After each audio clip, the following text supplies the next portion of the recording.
tunadili na masuala ya uwekezaji wa vikoba.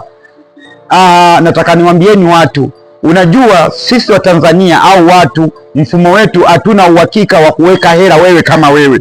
Ukiweka kwenye kibubu lazima utakivunja.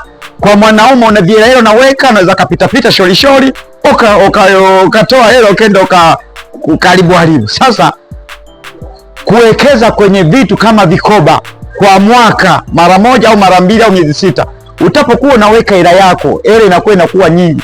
Siku ukija ukavunja tai, ukamuita mtu mwenye akili akakucholea, unaweza ukafanya kitu kikubwa. Unaweza ukawekeza kwenye vikoba huku njaa inakuuma, lakini huku unaweka huku matatizo, lakini huku kabla kwanza unaanza kunenepa, unakuwa nahisi na hela siko kwenye vikoba.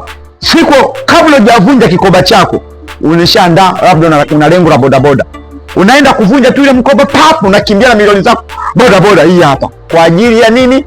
Vikoba, uwekezaji. Kwa hiyo na washauri na kuambieni, uwekezaji wa vitu kama vikoba, jameni, ndo kila kitu.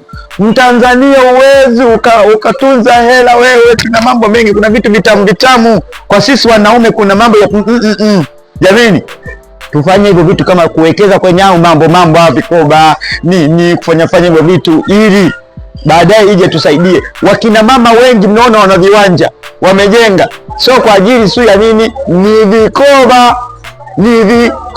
Kwa hiyo nawasihi na kuwashauri watu wote, tuwekezeni kwenye mambo hayo kama ya vikoba ili baadaye yaje yatusaidie, na mnasaidiwa na mtazidi kusaidiwa na hii ndo kila kitu.